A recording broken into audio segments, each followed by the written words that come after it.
नमस्कार मंडळी, श्री स्वामी समर्थ. तुमचे चॅनल भक्ती भवनमध्ये तुमचे सहर्ष स्वागत आहे.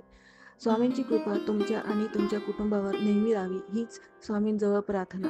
आजचा व्हिडिओ पुन्हा ऐका, कारण आजचा व्हिडिओ नैवेद्य कसा अर्पण करावा याविषयी आहे.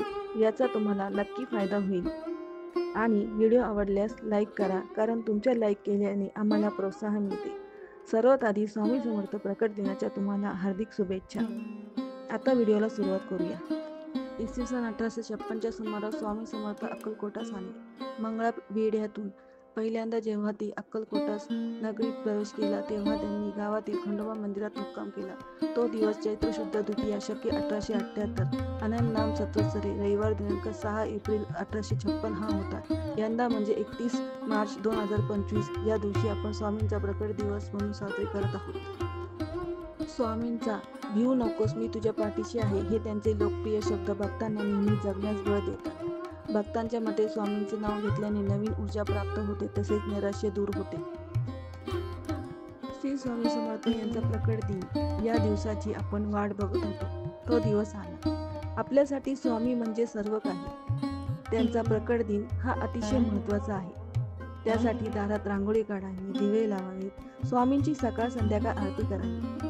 पण काही जणांना वेळ भेटतो, काहींना भेटत नाही. म्हणून दिवसभर श्री स्वामी समर्थ नावाचा जप करा. असे केल्याने स्वामी आपल्या अंतःकरणात सामावून जातात. असे केल्याने तुम्हाला खूप फरक जाणवेल. आजच्या व्हिडिओमध्ये आपण बघणार आहोत की श्री स्वामी समर्थ महाराजांना प्रसन्न करण्यासाठी आपण कुठला नैवेद्य, कुठले पदार्थ त्यांना आवडतात, ते त्यांना कसे अर्पण करावे याविषयी आपण माहिती जाणून घेणार आहोत. स्वामी महाराजांना कुठलाही पदार्थ आपण आवडीने अर्पण केला तर ते स्वीकारतातच, कारण ते आपले गुरु आहेत.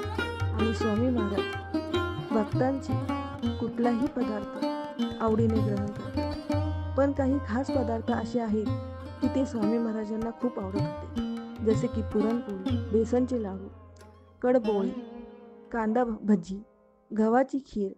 आता आपण बघणार आहोत की स्वामी महाराजांना नैवेद्याचे ताट कसे तयार करावे आणि नैवेद्य कसा अर्पण करावा. सुरुवातीला नैवेद्याचे ताट महाराजांच्या समोर ठेवावे. आधी मंडल काढायचे. मंडल हे भरीव असावे व त्याच्यावर नैवेद्याचे ताट ठेवावे. नैवेद्य दाखवताना गोड पदार्थ डाव्या बाजूला आणि तिखट पदार्थ उजव्या बाजूला ठेवले पाहिजेत.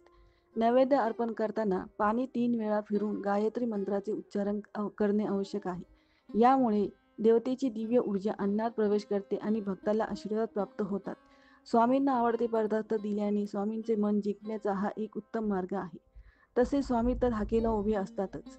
आध्यात्मिक दृष्टिकोनातून अन्न म्हणजे शरीरासाठी असलेले साधन, पण त्याची दिव्यता देखील आहे.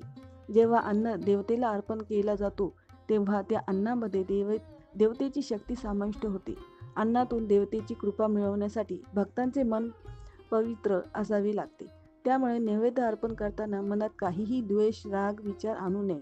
अतिशय भक्तिभावाने आणि श्रद्धेने नैवेद्य अर्पण करावा. या नैवेद्यामुळे अन्नामुळे भक्त आणि देवतेमधील संबंध अधिक दृढ होतात.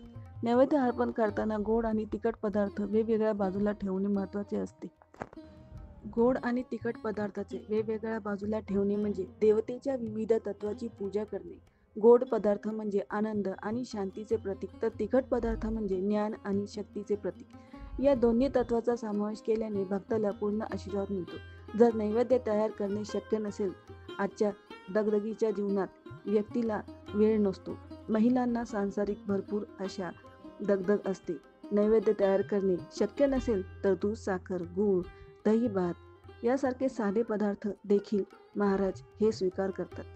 असे नाही की महाराजांना जे आवडते ते केलेच पाहिजे. तुमचा भाव महत्त्वाचा आहे, भक्ती महत्त्वाचा आहे आणि विश्वास महत्त्वाचा आहे. त्यामुळे देवतेला समर्पण भावना कायम राहते. भक्ताचे आध्यात्मिक प्रगतीला चालना मिळते.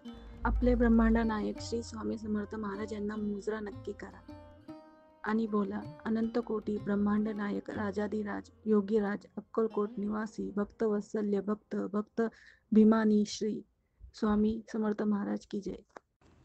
व्हिडिओ आवडल्यास लाईक करा, शेअर करा, सबस्क्राईब करा. तोपर्यंत श्री स्वामी समर्थ.